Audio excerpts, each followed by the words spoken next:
So we are continuing with the second chapter of cell biology unit, that is biomolecules.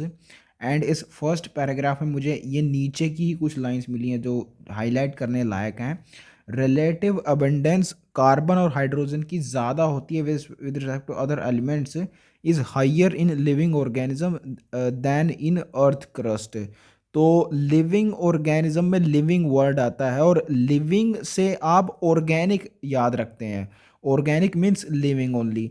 तो organic chemistry के अंदर क्योंकि carbon और hydrogen ही mainly होती हैं, इसलिए इन दोनों को यहाँ पे मेंशन किया गया है. इवन दो ऑक्सीजन, नाइट्रोजन, ये भी ऐसे एलिमेंट्स होते हैं जो लिविंग ऑर्गेनिज्म में पाए जाते हैं ज़्यादा अमाउंट में as compare to earth crust. ये आगे टेबल गिवन है आपको, टेबल 9.1, इसमें से क्लियर भी हो जाएगा. एंड समरी में ये मेंशन किया गया है carbon, hydrogen and oxygen are more in living organism then in earth crust. तो सिर्फ ये ही दो ज़्यादा होते हैं लिविंग ऑर्गेनिज्म में, ऐसा नहीं है.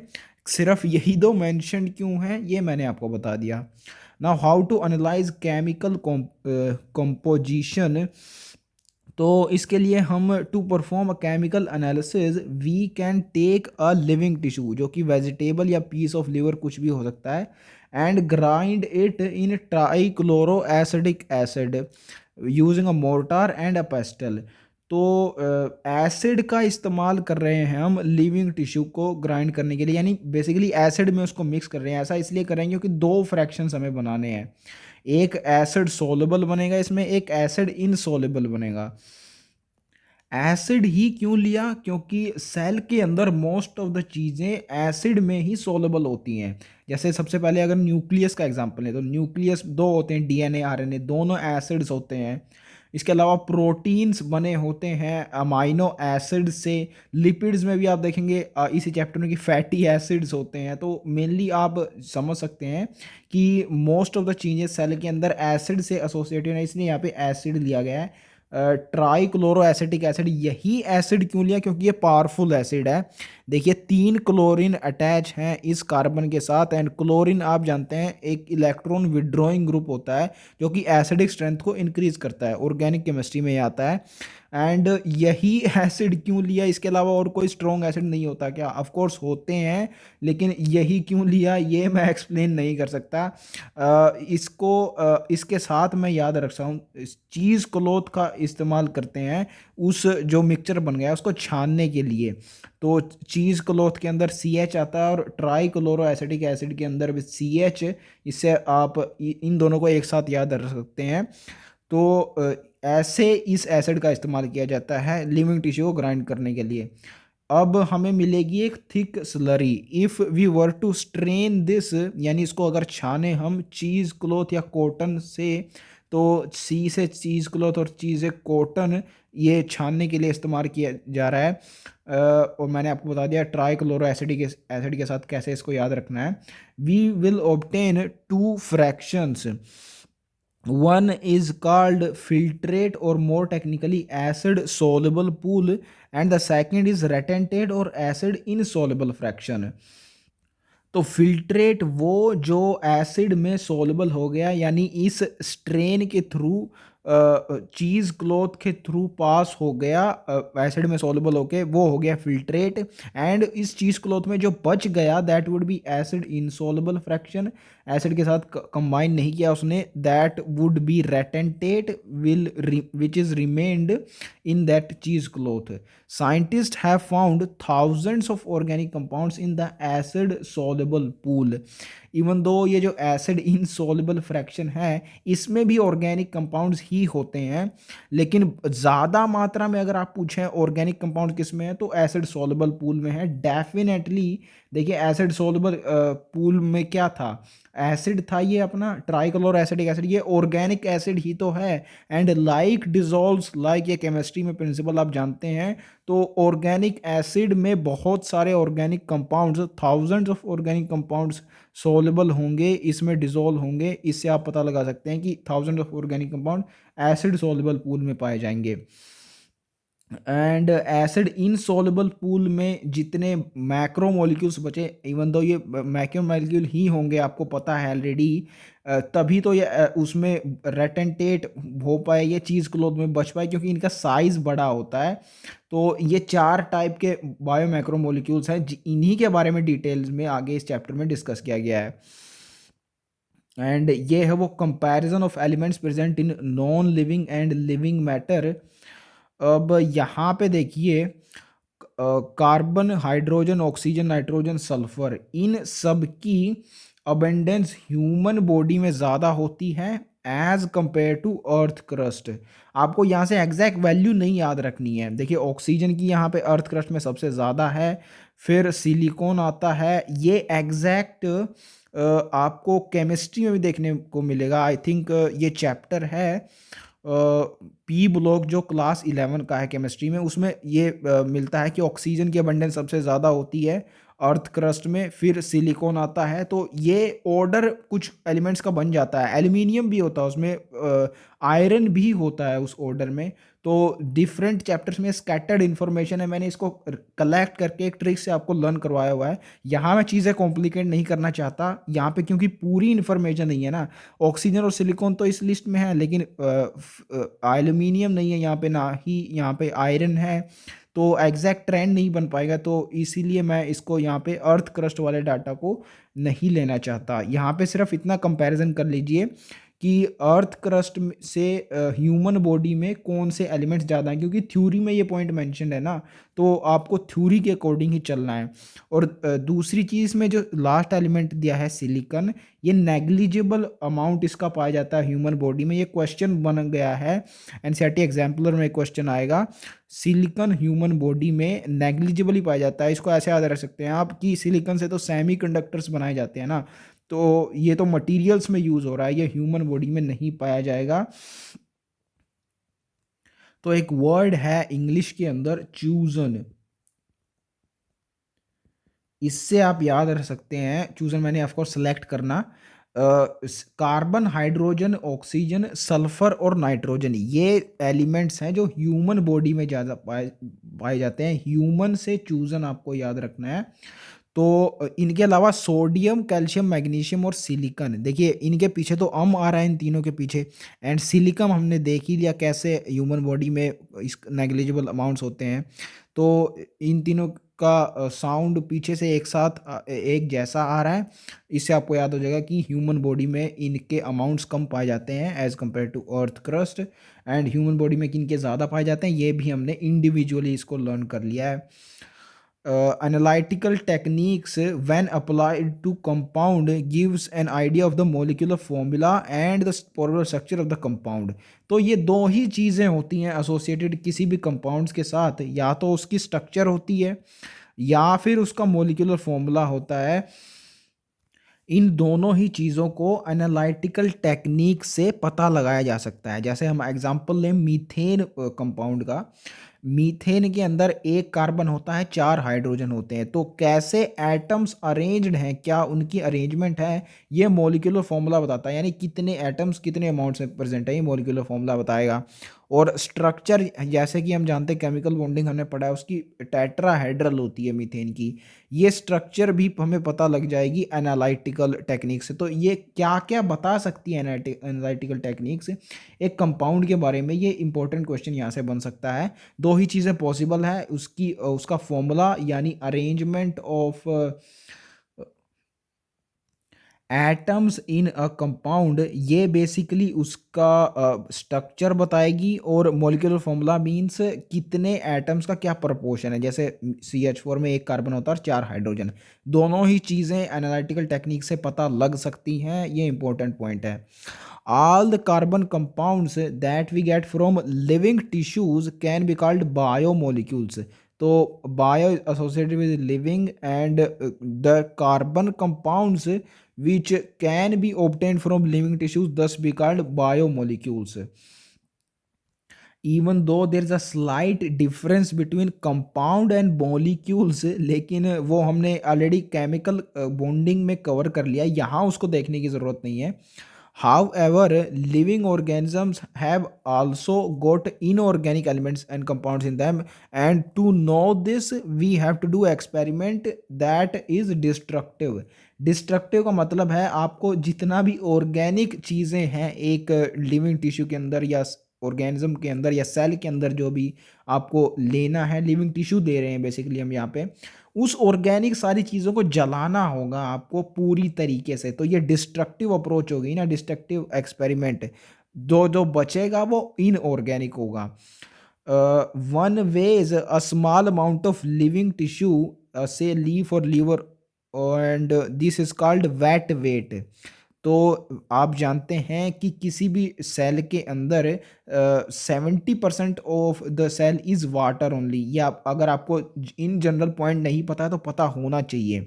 70% ऑफ द अर्थ पे भी वाटर होता है। इस एनालॉजी से आप याद रखते हैं कि almost 70% of the body is composed of water. तो अगर लिविंग टिश्यू को आप मेजर करेंगे तो उसमें वाटर भी बहुत ज़्यादा अमाउंट में प्रेजेंट होगा, उसको वेट वेट बोलेंगे। When you dry it, all the water evaporates and the remaining material gives dry weight. Now if the tissue is fully burnt का मतलब है कि complete supply of oxygen में उसको जलाया जा रहा है, all the carbon compounds get oxidized to gaseous CO2 and water vapors and are removed. तो ये कंप्लीट कंबशन की इक्वेशन आप जरूर जानते होंगे। Hydrocarbon plus O2 give CO2 plus water, ये कंप्लीट कंबशन की इक्वेशन होती है। तो CO2 और वाटर वेपर्स की फॉर्म में उड़ जाएगा, जितना भी organic material carbon compound present था वो ऑक्सीडाइज हो जाएगा CO2 और वाटर वेपर्स में। जो बचेगा वो इनऑर्गेनिक है। What is remaining is called ash. This ash contains inorganic elements like calcium, magnesium, ETC। तो ये इनऑर्गेनिक एलिमेंट्स होते हैं। ऑर्गेनिक तो सिर्फ एक ही है, कार्बन उसके साथ एसोसिएटेड होते हैं, जो उनको एक साथ पढ़ लिया जाता है। जैसे हाइड्रोकार्बन्स में कार्बन और हाइड्रोजन को साथ पढ़ लिया जाता है, और दूसरे जो ऑर्गेनिक के चैप्टर्स हैं उनमें दूसरे एलिमेंट्स को इंक्लूड कर दिया जाता है। लेकिन ऑर्गेनिक बेसिकली डिज़ाइन की गई है सिर्फ कार्बन को स्टडी करने के लिए। तो ये हैं inorganic elements and S block elements हैं ये basically calcium, magnesium. Inorganic compounds like sulphate, phosphate, ETC are also seen in acid soluble fraction. अब वहाँ पे आपने पढ़ा था कि थाउजेंड्स ऑफ ऑर्गेनिक कंपाउंड होते हैं एसिड सोल्युबल फ्रैक्शन के अंदर। ये तो इनऑर्गेनिक हो गए, सल्फेट और फॉस्फेट। तो ये कैसे एक्सप्लेन किया जाए? तो ये जो एनायंस देख रहे हैं आप, सल्फेट और फॉस्फेट, इनका कोई कैटायन भी तो होगा। सल्फेट का सल्फ्यूरिक एसिड से निकला और फॉस्फेट फॉस्फोरिक एसिड से। ये दोनों एसिड्स ही तो हैं। तो एसिड सोल्युबल फ्रैक्शन में, क्योंकि एसिड में सोल्युबल हो जा सकते हैं ये, तो उसमें मिले जाना इनका कोई सरप्राइज नहीं होना चाहिए। ऐसा कुछ नहीं देखता इनऑर्गेनिक एसिड में ही सोल्युबल होता है, ऑर्गेनिक ऑर्गेनिक में ही होता है, ऐसा नहीं है। एसिड दो चाहे कैसे भी हों आपस में सॉल्युबल हो सकते हैं। तो इसलिए ये ETC, phosphate, sulphate, ETC can also be found inside acid soluble fraction. अब ये दूसरी टेबल को भी देख लेते हैं, list of representative inorganic constituents of living tissues. तो सोडियम Na+ और पोटेशियम K+ की फॉर्म में प्रेजेंट होता है। ये हमने पिछले चैप्टर में देखा था, sodium potassium pump. Calcium, magnesium Ca2+ और Mg2+ की फॉर्म में प्रेजेंट होते हैं। एक्चुअली ये दोनों अल्कलाइन अर्थ मेटल्स हैं जो कि 2 इलेक्ट्रॉन लूज करना पसंद करते हैं। दैट्स वाई पॉजिटिव इलेक्ट्रोवैलेंस ऑफ 2 इनमें पाई जाती है। इसके अलावा वाटर एक न्यूट्रल मॉलिक्यूल होता है, तो इसी फॉर्म में ये प्रेजेंट रहता है। And 70% of the body is water. Compounds like NaCl, calcium carbonate, phosphate and sulphate तो हमने देख ही लिए थे।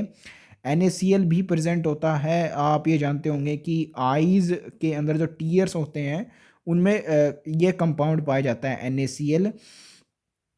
एंड ये कैल्शियम कार्बोनेट तो हमने पिछले चैप्टर में भी देखा ही था। चारा एल्गी का में ये पाया जाता है सेल वॉल में। एंड एल्गी की इन जनरल सेल वॉल में मिनरल्स लाइक कैल्शियम कार्बोनेट भी पाए जाते हैं। तो एल्गी अगेन लिविंग टिश्यू ही है ना, तो ऐसे आप याद रख सकते हैं इन ऑर्गेनिक कंस्टिट्यूएंट्स को। Now, amino acids are organic compounds containing an amino group and acidic group as substituents on the same carbon, that is alpha carbon. Hence they are called alpha amino acid. तो ये alpha beta amino acids क्या होते हैं, ये आपको मिलेगा biomolecules chapter में, जो कि क्लास 12 केमिस्ट्री में आता है। बेसिकली ये जो एसिडिक ग्रुप होता है अमाइनो एसिड्स के अंदर, it is quite powerful as compare to this amino group. आप देखेंगे भी ये ऑर्गेनिक केमिस्ट्री के अंदर जहाँ पे प्रायोरिटी लिस्ट आती है फंक्शनल ग्रुप्स की, एसिडिक से काफ़ी पीछे होता है ये अमाइनो ग्रुप। एसिडिक भी यहाँ पे COOH होता है, कार्बोक्सिलिक एसिड, जो सबसे पावरफुल है।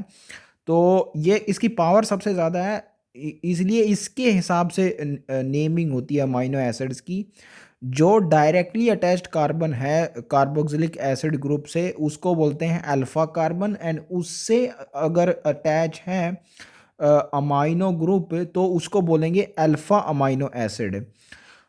इसी तरीके से बीटा अमाइनो एसिड भी होता है, गामा भी होता है। ये सारी हमारी जो नोमेनक्लेचर है ये बायोमोलिक्यूल चैप्टर में हम देखेंगे। अभी के लिए सिर्फ इतना ही याद रखिए आप, जो डायरेक्टली अटैच है वो अल्फा कार्बन होता है और उसी से अल्फा अमाइनो एसिड बनता है। फिर दे आर सब्सटीट्यूटेड मीथेन्स। अब मीथेन में 4 हाइड्रोजन होते हैं, उन्हीं 4 हाइड्रोजन को अगर रिप्लेस कर दिया जाए, 2 को तो एक एसिडिक ग्रुप के साथ और एक अमाइनो ग्रुप के साथ, तीसरा एक वेरिएबल आर ग्रुप और चौथी वैलेंसी हाइड्रोजन की, तो सब्सटीट्यूटेड मीथेन ही अमाइनो एसिड बन जाएगा। These 4 substituent groups occupying 4 valency positions, these are hydrogen, carboxylic group, amino group and a variable group designated as R groups।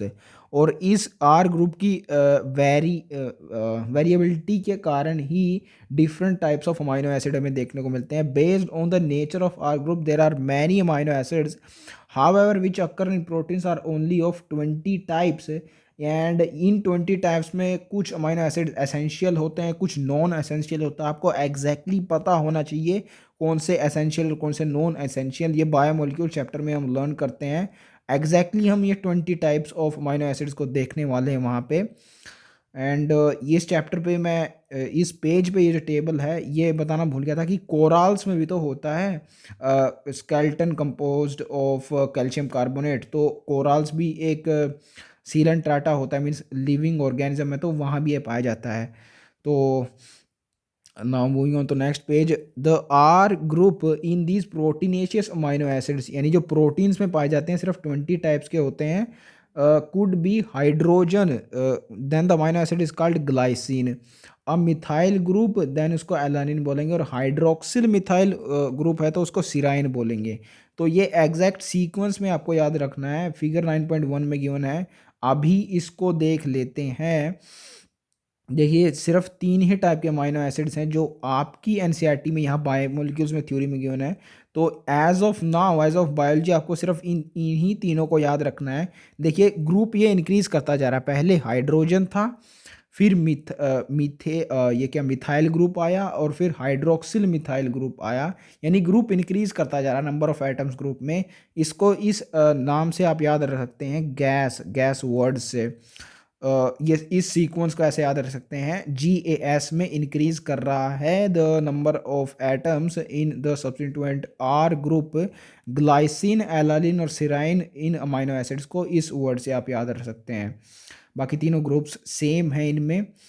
The chemical and physical properties of amino acids are essential of the amino, carboxylic and R function group. चौथा तो सब में भाई common ही होता है ना, उसके वो तो चेंज ही नहीं होता, तो वो कैसे प्रॉपर्टीज़ को अफेक्ट करेगा। ये तीनों क्योंकि चेंज हो रहे हैं, ऑफ कोर्स चेंज होते हैं ये according to the relative number of the carboxyl and amino groups also, acidic और basic even neutral amino acid defined होते हैं।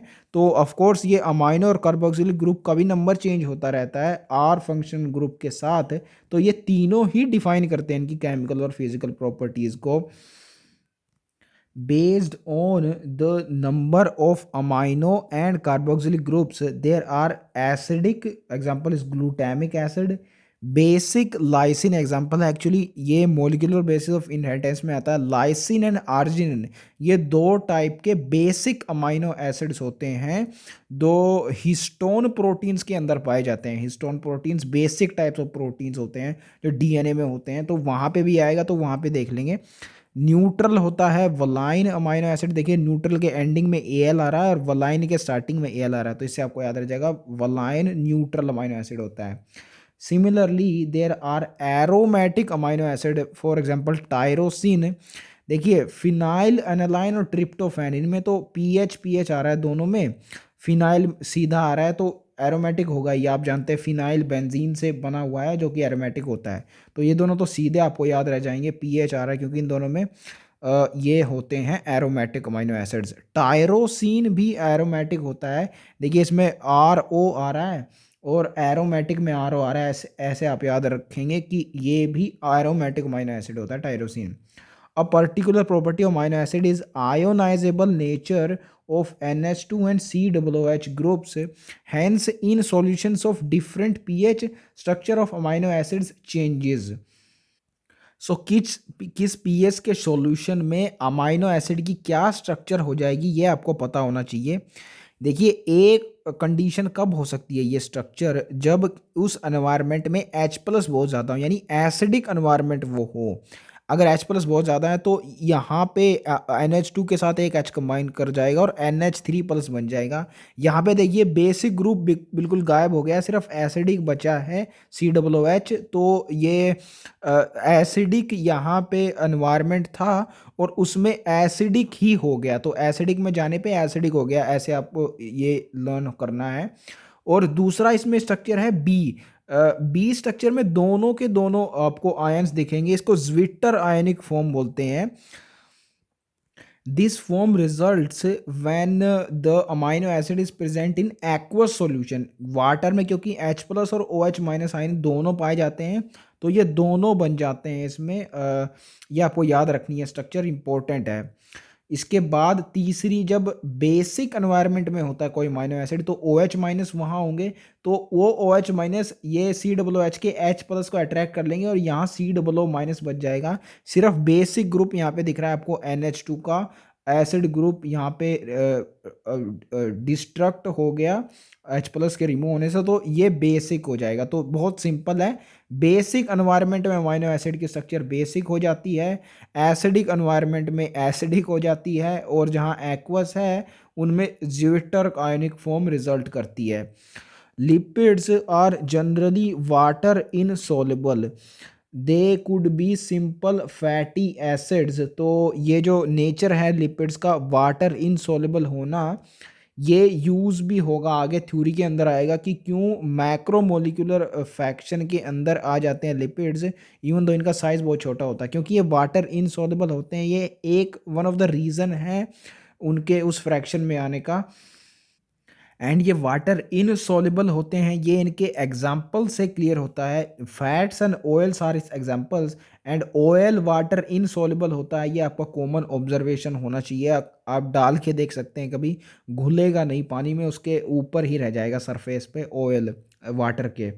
दे could be simple fatty acids. Now तीन टाइप्स के लिपिड हो सकते हैं। लिपिड्स इन जनरल कोई मॉलिक्यूल्स नहीं होते, ये या तो फैटी एसिड हो सकते हैं या ग्लिसरॉल हो सकता है या इन दोनों का कॉम्बिनेशन हो सकता है। तो तीन टाइप से लिपिड्स को डिफाइन किया जा सकता है। अपने में कुछ नहीं होते लिपिड्स, इन तीनों का कॉम्बिनेशन होते हैं।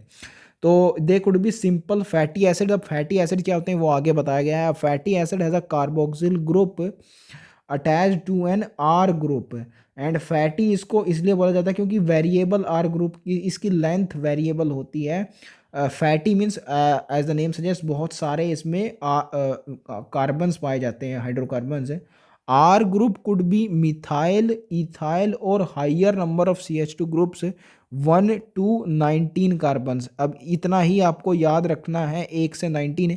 एक तो मिथाइल में होता है, 19 वाला भी एग्जाम्पल आपको याद रखना है, आराकिडोनिक एसिड।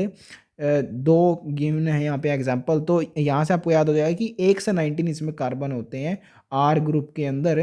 एंड मिथाइल भी हो सकता है, जी हाँ इथाइल भी हो सकता है, 1 से 19 में ही आ रहे हैं ना यार। तो जी हाँ, इतना छोटा भी इनमें आर ग्रुप पाया जा सकता है और बड़े से बड़ा तक 20 तक तो एटलीस्ट आपको याद रखना है। 19 कार्बन होते हैं in that R group along with one carbon of the carboxylic acid they form total 20. For example, palmitic acid has 16 carbons including the carboxylic carbon and arachidonic acid has 20 carbons including the carboxylic carbon. तो ये exactly आपको याद रखने हैं। Palmitic acid में 16 होते हैं और आर्किडोनिक में 20। देखिए 16 और 20 नंबर्स तो आपको याद रह जाएंगे क्योंकि थ्योरी में ये गिवन है, लेकिन कौन से के साथ क्या एसोसिएटेड है ये आपको याद रखना। देखिए आराकिडोनिक में 2 आ रहा है, तो 2 से आप 20 याद रखेंगे कि आराकिडोनिक से एसोसिएटेड है नंबर, और पामिटिक में फिर बचा 16। एंड अगर इंडिविजुअली आप याद रखना चाहें पामिटिक एसिड को तो ऐसे रख सकते हैं कि 16 को हिंदी में 16 बोलते हैं ना, LA आ रहा है इसके पीछे, और पामिटिक एसिड में AL आता है तो LA इसमें भी है, तो ऐसे याद हो जाएगा। एंड मैंने आपको बोला था कि सिंपली फैटी एसिड्स भी हो सकते हैं लिपिड्स। फैटी एसिड्स का मैंने आपको बता दिया क्योंकि इसमें जो हाइड्रोकार्बन चेन है वो बड़ी होती है, नहीं छोटी भी हो सकती है। देखिए मिथाइल ग्रुप भी हो सकता है। So this is not a better way of saying the defining fatty acids. आप सिंपली इतना सोच सकते हैं कि fatty acids are resulting in the formation of fats. Fats and oils ही तो बनाते हैं लिपिड्स, तो इससे आपको याद हो जाएगा कि फैटी एसिड्स भी हो सकते हैं lipids. Fatty acids could be saturated without double bond and or unsaturated with one or more carbon double bond से। अब यहाँ पे देखिए अनसैचुरेटेड की जब बात होती है कार्बन्स की तो उसमें ट्रिपल बॉन्ड भी आता है, लेकिन यहाँ पे पॉसिबल ही नहीं है ट्रिपल बॉन्ड, बीच में नहीं, साइड में नहीं, कॉर्नर में कहीं भी अगर आप फैटी एसिड ले रहे हैं तो ट्रिपल बॉन्ड की पॉसिबिलिटी नहीं है, यहाँ पे सिर्फ डबल बॉन्ड ही आएगा।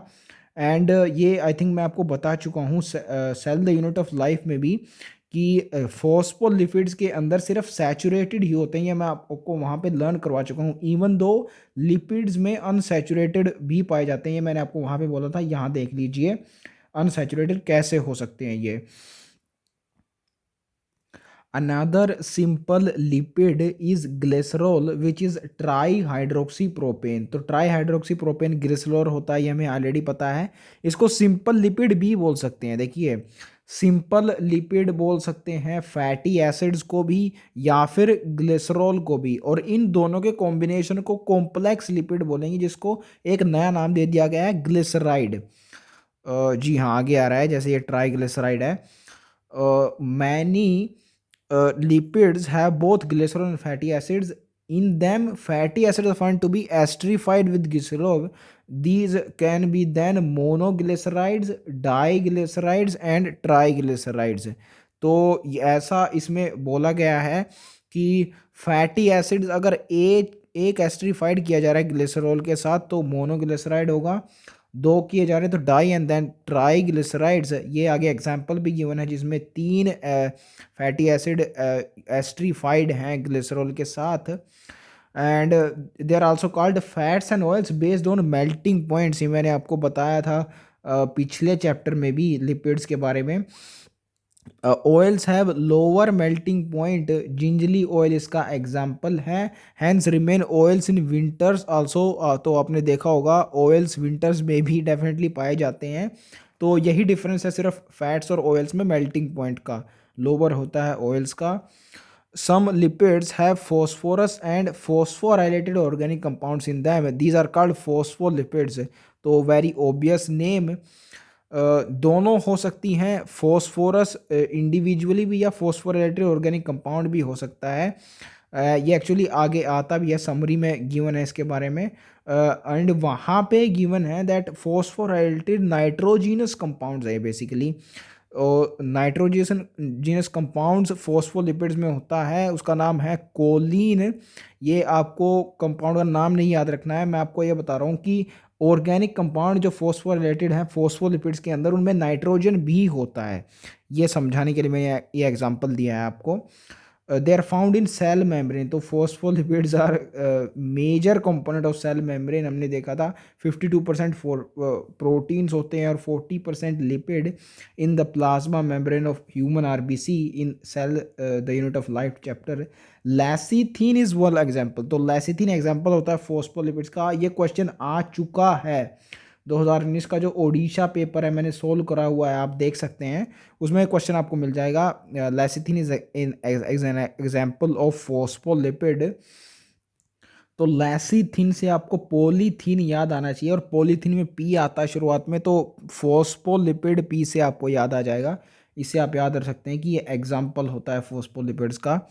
Some tissues, especially the neural tissue, have lipids with more complex structure. तो neural tissue itself इसकी काफ़ी complex structure होती है, and complex function से associated होता है ये, that's why ये complex structure है। तो इसमें जो lipids पाए जाएंगे वो भी complex structures के होंगे। एंड कॉम्प्लेक्स प्रोटीन आप लिपिड्स आप जानते हैं जिनमें ग्लिसरॉल जो है वो it is esterified with fatty acids. Fatty acid esterified with glycerol, same thing. तो ये होगा कॉम्प्लेक्स स्ट्रक्चर्स लिपिड्स की न्यूरल टिश्यू में पाए जाएंगे। मैंने आपको एक्सप्लेन कर दिया है कि क्यों ऐसा होता है। न्यूरल टिश्यू इटसेल्फ कॉम्प्लेक्स होते हैं, कॉम्प्लेक्स फंक्शन परफॉर्म करते हैं बेसिकली। यार आप हमने पढ़ा था स्ट्रक्चरल ऑर्गेनाइजेशन में that neural tissue is responsible for body's responsiveness to changing environment, and इसी को कॉन्शियसनेस बोला जाता है। एंड लिविंग वर्ल्ड में हमने पढ़ा था consciousness is technically most complicated feature of living organism. तो कॉम्प्लिकेटेड और कॉम्प्लेक्स में कोई ज़्यादा फर्क नहीं होता। Living organism have a number of carbon compounds in which heterocyclic rings can be found। तो ये हेट्रोसाइक्लिक वर्ड आता है ऑर्गेनिक केमिस्ट्री में। हेट्रो मीन्स डिफरेंट, तो साइक्लिक रिंग के अंदर कार्बन के अलावा अगर डिफरेंट कोई एटम आपको मिले तो वो हेट्रोसाइक्लिक रिंग्स कहलाएंगी। ये एग्जैक्ट डेफिनेशन वहाँ पे आती है। Some of these are nitrogenous bases. तो एज ऑब्वियस इसमें नाइट्रोजन होगा that heterocyclic atom. And bases इसलिए बोला क्योंकि इनमें अमाइन ग्रुप्स इनमें पाए जाते हैं। NH groups NH2 based on the valency of nitrogen. अगर उसमें डबल बॉन्ड लगा है तो नाइट्रोजन हाइड्रोजन से एसोसिएटेड होगा, नहीं है तो NH2 होगा। मेनली बेसिस होते हैं ये, इन्हीं के फॉर्म में नाइट्रोजन इनमें पाया जाता है, इसलिए नाइट्रोजिनस बेसिस। ये 5 टाइप के होते हैं, adenine, guanine, cytosine, uracil and thymine. इनमें से AG इनको प्योरिन बोला जाता है, सब्स्टिट्यूटेड प्योरिन्स, और बाकी जो 3 बचे उनको सब्स्टिट्यूटेड पायरिमिडीन बोला जाता है। ये आगे भी आएगा, इनका यूज़ होता है DNA के फॉर्मेशन में, न्यूक्लिक एसिड्स की फॉर्मेशन है बेसिकली। तो वहाँ पे हम लर्न कर लेंगे इसको कैसे देखना है। When found attached to a sugar, they are called nucleosides. तो शुगर से अटैच्ड है तो न्यूक्लियोसाइड्स बोलेंगे इन नाइट्रोजिनस बेसिस को। एंड आप जानते हैं कि मोनोसैकराइड्स होते हैं, पॉलीसैकराइड्स होते हैं शुगर्स। अगर नहीं पता तो इस चैप्टर में पढ़ने वाले हैं। तो पीछे आइड्स आता है उनके पीछे, तो इसलिए ही लगाया क्योंकि शुगर अटैच हो गया है नाइट्रोजन बेस से, आइड्स इसके पीछे, nucleosides basically. If a phosphate group is also found esterified to the sugar, they are called nucleotides। अब ये न्यूक्लियोटाइड्स जो है ये बेसिक यूनिट होती है न्यूक्लिक एसिड्स की, जो DNA और RNA को बनाती है। ये प्रॉपर स्ट्रक्चर होगी, 3 चीज़ें इसमें पाई जाती हैं, शुगर, फॉस्फेट और नाइट्रोजनस बेस न्यूक्लियोटाइड के अंदर। Adenosine, guanosine, thymidine, uridine, cytidine are nucleosides. अब ये कन्फ्यूजन हो जाती है कुछ लोगों को, आपको भी हो सकती है। एडिनोसिन और गुआनोसिन तो समझ में आता है कि न्यूक्लियोसाइड होंगे भाई।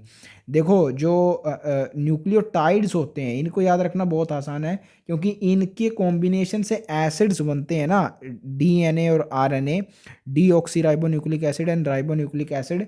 तो ये यूनिट्स भी एसिड होंगी, इन सब के पीछे एसिड लगेगा। तो इन सबको याद रखना आसान है। कन्फ्यूजन होती है नाइट्रोजन बेसिस में और न्यूक्लियोसाइड्स में।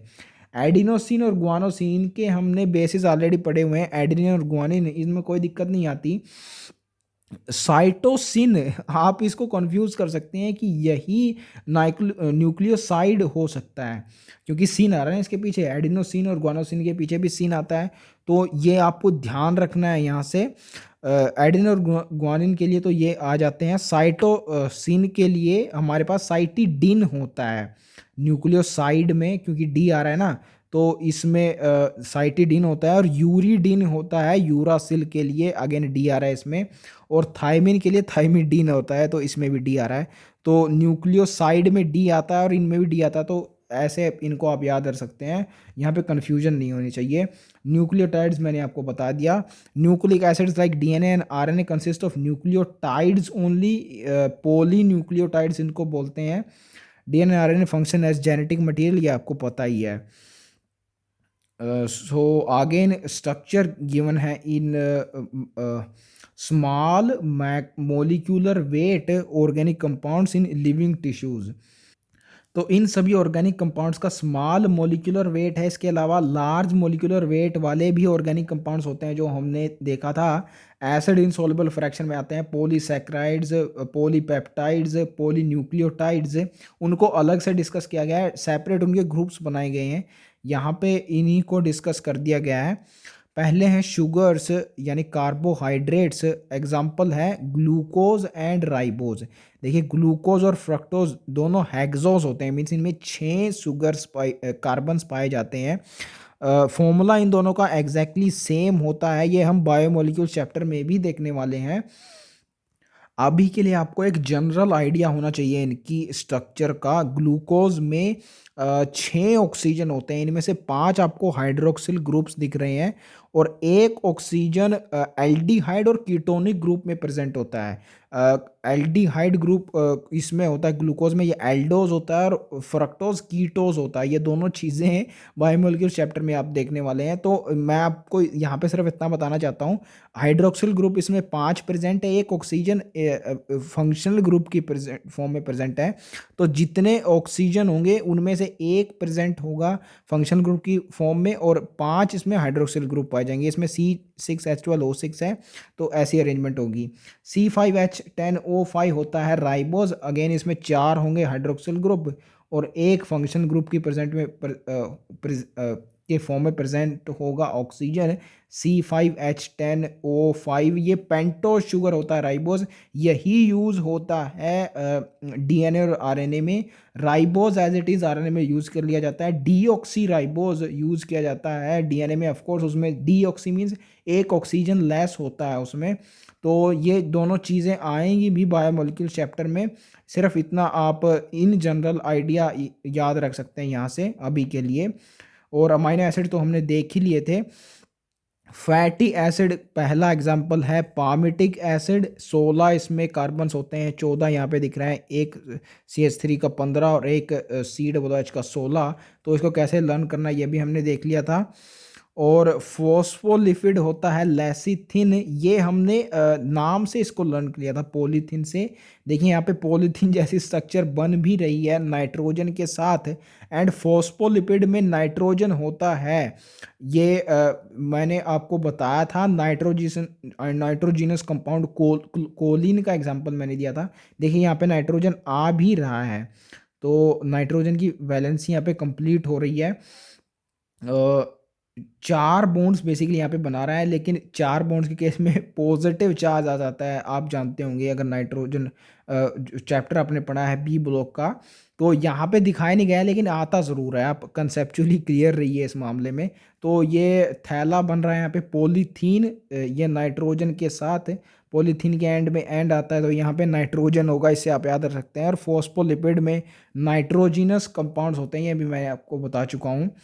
ग्लिसरॉल ये होता है स्ट्रक्चर आपको पता ही होगी, सिंपल फैटी एसिड हो सकता है, ये भी याद रखिए। एंड ट्राइग्लिसराइड ये होगा जिसमें 3 fatty acids R1 R2 R3 are esterified with glycerol, तो इसलिए इसको ट्राइग्लिसराइड बोलेंगे। इसके बाद कोलेस्ट्रॉल का एग्जाम्पल है, ये स्ट्रक्चर आपको पता होना चाहिए। लेसिथीन की ये स्ट्रक्चर है, ये थैला बन रहा है यानी पॉलीथीन जैसी स्ट्रक्चर बन रही है, मैंने आपको ये ऐसे बता दिया। ये कोलेस्ट्रॉल की स्ट्रक्चर देखिए, सी जैसी स्ट्रक्चर बन रही है ना यहाँ पे, तो इससे आप याद रखेंगे कि ये कोलेस्ट्रॉल है सी से। या that's all. Fats and oils यहाँ पे डिस्कस किए गए हैं। कोलेस्ट्रॉल देखिए इसके पीछे ओल आ रहा है ना, ईस्टर भी इसमें आ रहा है, आप जानते हैं एस्ट्रीफाइड होता है लिपिड्स में, तो इससे आप याद रखें कि लिपिड्स की कैटेगरी में आएगा ये कोलेस्ट्रॉल, क्योंकि दो ही तो चीज़ें होती हैं, फैटी एसिड होता है और एक अल्कोहल यानी ग्लिसरॉल होता है, तो दोनों चीज़ें इसमें आ रही हैं, ईस्टर प्लस ओल। उसके बाद हैं नाइट्रोजिनस बेसिस, एंड इन दोनों में एक चीज़ आपको याद रखनी है, एडेनिन और ग्वानिन प्योरिन होते हैं, ये मैं आपको आगे बताऊंगा कैसे याद रखना है। प्योरिन्स के अंदर दो रिंग्स होती हैं, प्योरिन से दो रिंग आपको याद रखना है, दो हेट्रोसाइक्लिक रिंग्स, और पायरिमिडीन्स के अंदर सिर्फ एक होती है। तो प्योरिन से दो रिंग आपको याद रखना है। बाकी कुछ इसमें है नहीं ऐसा लर्न करने लायक। एडिनिन एक नाइट्रोजनस बेस है, इससे अगर आप न्यूक्लियो साइड बनाना चाहते हैं तो इसमें शुगर अटैच कर दीजिए। देखिए यहाँ पे अटैच कर दिया गया नाइट्रोजन बेस, ये शुगर के साथ, ये पेंटोस शुगर दिख रही है ना आपको, इसमें 5 कार्बन हैं। And one more thing, adenine के बाद अगर आप इसमें फॉस्फेट ग्रुप और ऐड कर दें तो ये एडेनिलिक एसिड हो जाता है, यानी न्यूक्लियोटाइड। ऐसा ही यूरासिल के केस में भी होगा। इसको बेस के साथ अटैच कीजिए, यूरासिल बेस को हमारे पेंटोस शुगर से अटैच कीजिए तो न्यूक्लियोसाइड बन जाएगा यूरिडीन, और इसमें फॉस्फेट ग्रुप ऐड किया तो न्यूक्लियोटाइड बन जाएगा। यहाँ पे मैं आपको ये बता रहा था दैट ये जो एडेनिन बेस की पोजीशन होती है शुगर में, ये एग्जैक्ट आपको याद रखनी है। मॉलिक्यूलर बेसिस ऑफ इनहेरिटेंस में जहाँ पे डीएनए के स्ट्रक्चर गिवन है, तो कौन सी पोजीशन पे शुगर अटैच होती है, कौन सी पोजीशन पे फॉस्फेट अटैच होती है, इसकी पोलैरिटी क्या होती है इन बॉन्ड्स की, ये एग्जैक्ट चीज़ें वहाँ पे आने वाली हैं। तो इसलिए मैं इनकी डिटेल्स में यहाँ नहीं जा रहा हूँ, सिर्फ जितना ग्रोस यहाँ पे इंटरप्रेट किया जा सकता है इन मॉलिक्यूल से उतना मैं आपको बता रहा हूँ। Primary and secondary metabolites, we can call these biomolecules as metabolites, जो सेक्शन 9.10 में हमने पढ़े। बेसिकली दो टाइप की होती हैं ये मेटाबॉलिटीज, प्राइमरी एंड सेकेंडरी। मेटाबॉलिटीज आपको समझ में भी आ रहा होगा इस नाम से, जो मेटाबॉलिज्म में जो मॉलिक्यूल्स यूज होंगे, जिनका इंटर कन्वर्जन होगा, उनको मेटाबोलाइट्स बोला जा सकता है। These are called primary metabolites, जो फिगर 9.1 में आपने स्मॉल मोलिकुलर वेट्स के ऑर्गेनिक कंपाउंड पढ़े ना, these are primary metabolites. And primary word का सिग्निफिकेंस ये मैं आपको बता चुका हूँ in the previous chapter also, जहाँ पे प्राइमरी कंस्ट्रक्शन आता है, the thing which is of prime importance उसको प्राइमरी बोला जाता है। एंड जो मॉलिक्यूल्स डायरेक्टली इन्वॉल्व होंगे मेटाबॉलिज्म में, उनको प्राइमरी मेटाबोलाइट्स बोला जाएगा। ऐसे आपको इसको लर्न करना है। How ever when one analyzes plant, fungal and microbial cells, we also found some other type of compounds other than primary. These are alkaloids, flavonoids, rubber, essential oils, antibiotics, colored pigments, scents, gums, spices, etc. These are called secondary metabolites. While primary metabolites have identifiable functions and play known roles in physiological processes, ये physiological processes are nothing but metabolism, ये हमने देख भी लिया था at the starting of this chapter in the description of unit. We do not know at the moment understand the functions of secondary metabolites. तो यही एक डिफरेंस है प्राइमरी और सेकेंडरी मेटाबोलाइट्स में। इन द होस्ट ऑर्गेनिज्म, ये देखिए इनके uses secondary metabolites के हमें तो पता है, हम ह्यूमंस वेलफेयर में क्या इनके यूजेस होते हैं वो हमारे लिए तो क्लियर है, लेकिन उस होस्ट ऑर्गेनिज्म में जिसमें ये पाए जाते हैं उनमें क्या फंक्शन है इसका ये हमें कोई अंदाज़ा नहीं है, इसलिए इनको सेकेंडरी बोल दिया गया है मेटाबोलाइट्स को। And most of the examples given of secondary metabolites here are produced by plants only. Alkaloids आप देखेंगे ये ह्यूमन हेल्थ एंड डिजीजेज में मॉर्फिन इसका एग्जाम्पल होता है और पोपी प्लांट से ये प्रोड्यूस होते हैं और फ्लेवेनॉइड्स इसके सिमिलर ये साउंड कर रहा है। इसके अलावा जितने भी इस यहाँ पे सेकेंडरी मेटाबोलाइट्स दिए गए, एंटीबायोटिक्स के अलावा ये प्लांट्स प्रोड्यूस करते हैं। एंटीबायोटिक्स फंजाई प्रोड्यूस करती है in response to any bacteria, ये हम पढ़ने भी वाले हैं। Again microbes in human welfare is the chapter I think, जिसमें जहाँ पे फर्स्ट एंटीबायोटिक की डिस्कवरी बताई गई थी तो वहाँ पे फंजाई थी जिसने स्टेबेलो कोकस जो बैक्टीरिया थे उसको ग्रो नहीं होने दिया था। ये भी आपको लर्न करवा दिया मैंने कि बैक्टीरिया का नाम कैसे याद रखना है, बायोलॉजिकल क्लासिफिकेशन में आपको बताया था। और माइक्रोबायल सेल्स तो कोई भी ऑर्गेनिज्म होते हैं, हो सकते हैं of the sizes of micrometre, तो इनके बारे में कह पाना मुश्किल है कि कौन से ऑर्गेनिज्म के बारे में बात कर रहा है। बैक्टीरिया भी हो सकता है या उसके अलावा और दूसरे भी हो सकते हैं। तो जो कुछ भी एक ऑर्गेनिज्म प्रोड्यूस करेगा except for the organic compounds given in the figure 9.1 जो कि प्राइमरी मेटाबोलिटिक्स होंगे, डायरेक्टली इन्वॉल्व इन मेटाबॉलिज्म, तो वो सब होगा सेकेंडरी मेटाबोलाइट। एंड आइडेंटिफाइबल और डायरेक्ट इनके फंक्शंस हम नहीं जानते, इसलिए इनको सेकेंडरी मेटाबोलाइट्स बोला गया है। Some of the secondary metabolites have ecological importance, and ये वर्ड आपने पढ़ा होगा प्लांट किंगडम चैप्टर के अंदर भी इकोलॉजिकल इम्पोर्टेंस का मोसेस के पैराग्राफ के under. Mosses have great ecological importance and little economical importance, ये लाइन आती है वहाँ पे। तो इन्हीं के कारण होता है, वो सेकेंडरी मेटाबोलाइट्स के कारण होता है। आपको ये जानते होंगे कि lichens along with mosses are pioneers on rocks, and इसका रीज़न यही है कि ये सीक्रीट करते हैं सम एसिड्स जो कि हायर प्लांट्स की ग्रोथ करने में उस सॉइल को मॉइस्चराइज करते हैं, उसको केपेबल बनाते हैं। तो इकोलॉजिकल इंपॉर्टेंस हो गई ना इनकी। एंड एसिड्स जब सीक्रेट कर रहे हैं ये एक्चुअली मैं नहीं बता रहा हूँ, ये क्लास 12 बायोलॉजी में इकोलॉजी में एक चैप्टर है इकोसिस्टम, उसमें फॉस्फोरस साइकिल जहाँ पे है वहाँ पे गिवन है that lichens secret acids, even though आगे पीछे भी हो सकता है, मुझे एग्जैक्ट लोकेशन नहीं पता है। तो लाइकन्स सीक्रेट करते हैं acids, and acids again would stand for secondary metabolite that would result in ecological progress, क्योंकि हायर प्लांट्स उस रीजन में ग्रो कर पाएंगे एसिड की सिक्रेशन से। That's how secondary metabolites can have ecological importance also. Now ये जो table है, टेबल 9.3, ये बहुत ही ज़्यादा इंपॉर्टेंट है। आई थिंक पिछले 4 सालों में लगातार इससे क्वेश्चंस आए हुए हैं, तो आपको इसको स्किप नहीं करना है डेफिनेटली। पिगमेंट्स एक्चुअली इसमें मैचेस पूछे जाते हैं सिर्फ कि कौन सा जो सेकेंडरी मेटाबोलाइट है वो किस कैटेगरी में आता है। कैरोटीनॉइड्स और एंथोसाइनिन होते हैं पिगमेंट्स। देखिए कैरोटीनॉइड्स होते हैं, ये तो हमने पिछले चैप्टर में भी देखा था, जो प्लास्टिड के अंडर आते हैं, 3 टाइप ऑफ प्लास्टिड उसमें आते हैं कैरोटीनॉइड्स, तो ये तो आपको याद हो ही गया होगा। उसी पैराग्राफ के अंडर एक और पिगमेंट आता है ज़ैंथोफिल, तो ज़ैंथो से एंथो आप याद रख सकते हैं कि ये भी पिगमेंट्स की कैटेगरी में ही आएगा। इसके अलावा एल्कालॉइड्स होते हैं मॉर्फिन और कोडीन। मॉर्फिन होता है एल्कालॉइड, ये आपको ह्यूमन एंथल डिजीज में पता लग जाएगा। हीरोइन भी इसको बोल सकते हैं, मॉर्फिन को डाई एसिटाइल मॉर्फिन होती है बेसिकली हीरोइन। तो ये वहाँ पे क्लियरली आपको समझ में आ जाएगा, लर्न करने वाले हैं इसको। और कोडिन इसके जैसा साउंड कर रहा है, तो इसके साथ आपको क्लियर हो जाएगा कि ये दोनों ही अल्कालॉइड्स होते हैं, इसलिए मैंने इनको हाईलाइट नहीं किया हुआ है। जो यहीं पे हमको लर्न करने हैं उनको मैंने हाईलाइट किया हुआ है, जो आसान है या फिर किन्हीं और चैप्टर्स में लर्न किया जा सकते हैं उनको हाईलाइट नहीं करा। टर्पिनोइड्स होते हैं मोनोटर्पिन्स और डायटर्पिन्स, तो इनके पीछे तो टर्पिन्स आ ही रहा है, तो इनको याद रखना ज़्यादा मुश्किल नहीं है, हाईलाइट इसलिए नहीं करा।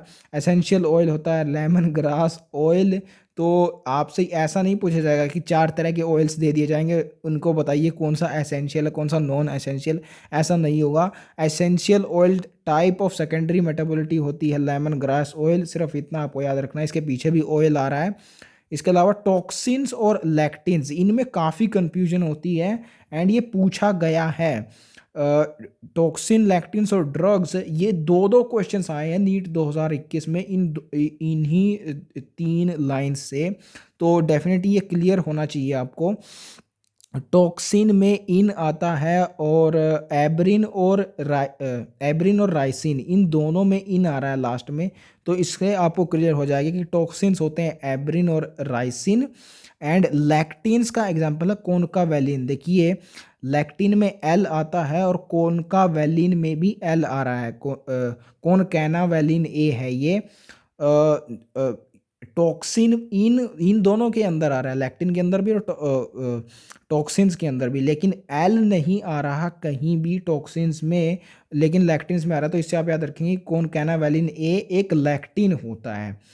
इसके अलावा ड्रग्स हैं विनब्लास्टिन और क्यूक्यूरमिन, इनमें भी इन आ रहा है पीछे, तो इसलिए काफ़ी कन्फ्यूजन होती है एस्पिरेंट्स को इनमें, इसलिए मैं बहुत ध्यान से समझाने की कोशिश कर रहा हूँ इनको।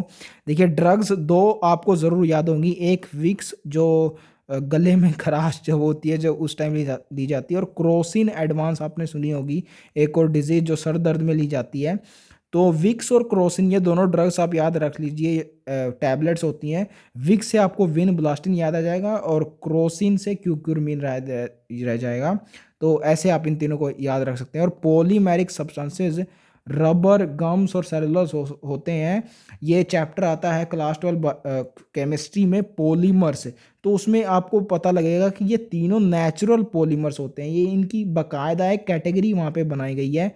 तो वहाँ पे सीधे सीधे इनको लर्न करते हैं हम एक कैटेगरी के अंदर, तो इसलिए मैंने इसको यहाँ पे हाईलाइट नहीं किया, वहाँ पे लर्न करने वाले ही हैं हम इसको।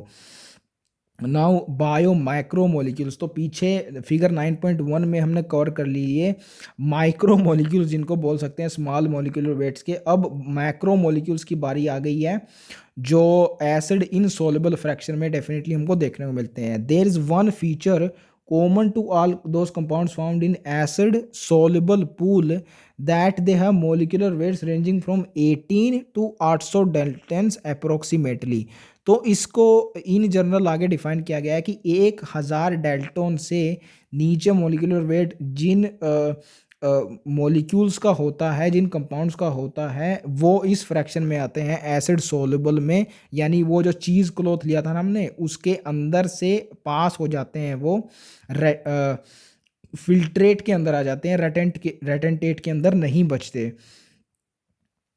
एंड मोलिकुलर वेट्स को मापने की जो यूनिट है ये डाल्टन, ये ऑफ कोर्स एक साइंटिस्ट के नेम से आ रही है, जॉन डाल्टन, जिन्होंने एटॉमिक थ्योरी दी थी, ये स्ट्रक्चर ऑफ एटम में हम पढ़ते हैं। एंड एक और साइंटिस्ट है पास्कल, जिनकी नाम पे यूनिट होती है पी ए। तो कैपिटल पी होता है, वहाँ पे स्मॉल ए होता है, उसी के जैसे यहाँ पे है डाल्टन के लिए कैपिटल डी है, स्मॉल ए है। इसको अच्छे से मैं इसलिए बता रहा हूँ क्योंकि एक और यूनिट आने वाली है बायोलॉजी के अंदर ही, जो क्लास 12 बायोलॉजी में है, डॉब्सन यूनिट, जो कि मेजर की ओजोन लेयर को मेजर करने के लिए यूज़ की जाती है। और डेसिबल भी होती है एक, जो साउंड को मेज़र करने के लिए यूज़ की जाती है। तो इसलिए मैं इसको डिटेल में आपको बताऊंगी कि कैसे याद रखना है, वहाँ पे जब वो यूनिट्स आएंगी तो उनको वहाँ पे कवर कर लिया जाएगा। एंड 1000 से कम जिन मॉलिक्यूल्स का वेट होता है उन वो कैटेगरी इस एसिड सोल्युबल पूल की कैटेगरी में आते हैं। ये नंबर जो हैं 18 से 800, ये 1000 से कम ही है ना, तो ये एसिड सोल्युबल में ये आएंगे। एंड 800 जो नंबर दिया गया है यहाँ पे, ये 18 से आप इसको रिलेट कर सकते हैं कि 18 और 800 की रेंज एक साथ ऐसे आपको याद रखनी है, क्योंकि 8 कॉमन है इन दोनों में। एंड बेसिकली 1000 के नज़दीक लग रहा है, तो 800 जो है ये 1000 के आसपास है, और 1000 से कम होते हैं वो, तो इससे आपको याद हो जाएगा कि 800 है, 900 नहीं है, ये 18 और 800 से आपको याद रखना है। The acid insoluble fraction has only 4 types of organic compounds, protein, nucleic acid, polysaccharides and lipids. तो 4 होते हैं, होने 3 चाहिए। एक्चुअल मैक्रोमोलिकुलर फ्रैक्शंस में सिर्फ 3 हो चाहिए, protein, nucleic acid and polysaccharides. Lipids क्यों आ जाते हैं इसी फ्रैक्शन में, ये आगे डिटेल में डिस्कस किया गया है। These classes of compounds with the exception of lipids are molecular weights in the range of 10,000 daltons and above. तो 1000 से अबोव है। For this very reason, biomolecules are of two types, one which have molecular weights less than 1000 dalton, usually referred to as micromolecules, और simply biomolecules and the other which come in acid insoluble fraction are macromolecules और bio macromolecules. Macro means बड़ा, micro means छोटा। ये structure of atom आपने पढ़ा है तो अच्छे से जानते होंगे। तो 10,000 डेल्टॉन्स की रेंज में आता है, एब्सोल्युटली अबव 1000 है।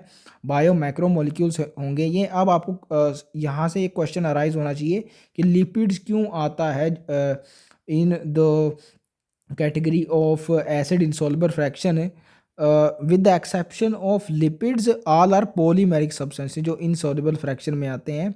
लिपिड्स जिनका मोलिकुलर वेट 800 से ज़्यादा नहीं होता उनको भी इस फ्रैक्शन में क्यों काउंट किया जाता है, ये क्वेश्चन अब आपके माइंड में होना चाहिए। ये एक चीज़ है कि 800 डेल्टॉन से नीचे लिपिड्स का मोलिकुलर वेट होता है। ये आपको क्लियर भी हो गया होगा क्योंकि पीछे स्मॉल मोलिकुलर वेट्स के हम ऑर्गेनिक कंपाउंड्स पढ़ चुके हैं, उनमें लिपिड्स हमने कवर किया है। तो इससे क्लियर हो रहा है कि 800 से नीचे ही होता है इनका। lipids are present not only as such but also arranged into structures called cell membrane and other membranes। तो फॉस्फोलिपिड्स की फॉर्म में होते हैं मेम्ब्रेन्स में, हमें पता है एज सच भी प्रेजेंट होते हैं। देखिए जब वहाँ से बनते हैं एंडोप्लाज्मिक रेटिकुलम से लिपिड्स बनते हैं और मॉडिफाई होते हैं हमारे गोल्जी बॉडी के अंदर ग्लाइकोप्रोटीन्स और ग्लाइकोलिपिड्स में। तो वहाँ से जब वो निकलते हैं तो डायरेक्टली ही तो वो सेल मेम्ब्रेन की फॉर्मेशन में यूज़ नहीं होते होंगे ना, एज इट इज़ भी प्रेजेंट होते होंगे कहीं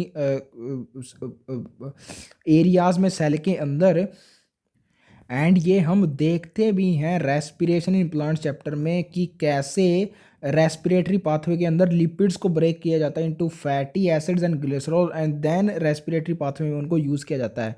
तो हर बार तो सेल मेम्ब्रेन्स को तोड़ के लिपिड्स को यूज़ नहीं किया जा रहा होगा ना, एज इट इज़ भी कहीं वो प्रेजेंट होंगे। तो वही ऐसा यहाँ पे बताया गया है, they are present as such also except for they are present in membranes.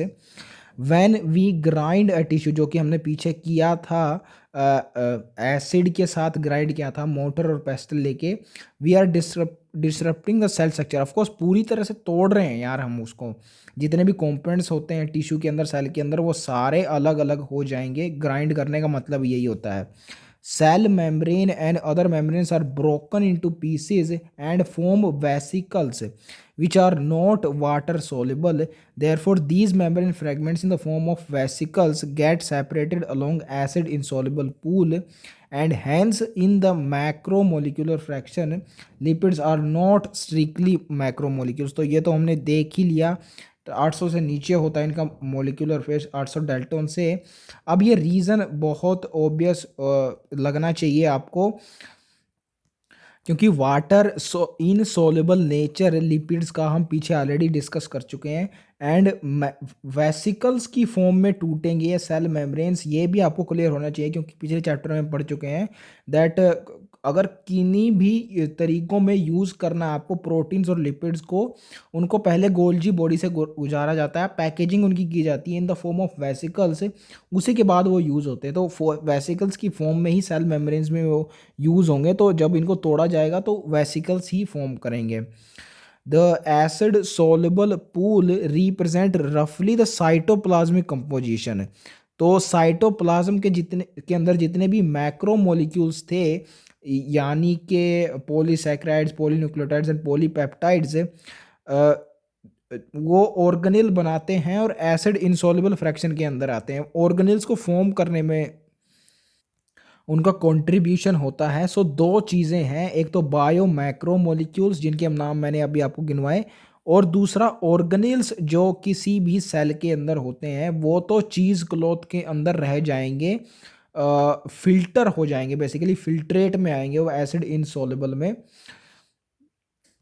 यहाँ पे मिस्टेक कर दी मैंने, आई थिंक आपसे भी इसमें मिस्टेक होती होगी फिल्ट्रेट और रेटेंटेट में, इसलिए मैं इसको ऐसे याद रख सकता हूँ। रेटेंटेट में एन आता है और इनसॉल्युबल फ्रैक्शन में भी एन आता है। तो रेटेंटेट जो होगा एसिड इनसॉल्युबल फॉर्म करेगा, तो ये एसिड इनसॉल्युबल फॉर्म करेंगे मैक्रोमोलिक्यूल्स और ऑर्गेनेल्स, क्योंकि चीज़ क्लॉथ में ये रह जाएंगे क्योंकि बड़े होते हैं। साइटोप्लाज्म में क्योंकि जो बचा बाकी एसिड सॉल्युबल फ्लूइड ही होता है सारा बाकी हिस्सा, तो वो नीचे आ जाता है फिल्ट्रेट की फॉर्म में एसिड सोल्युबल पूल में।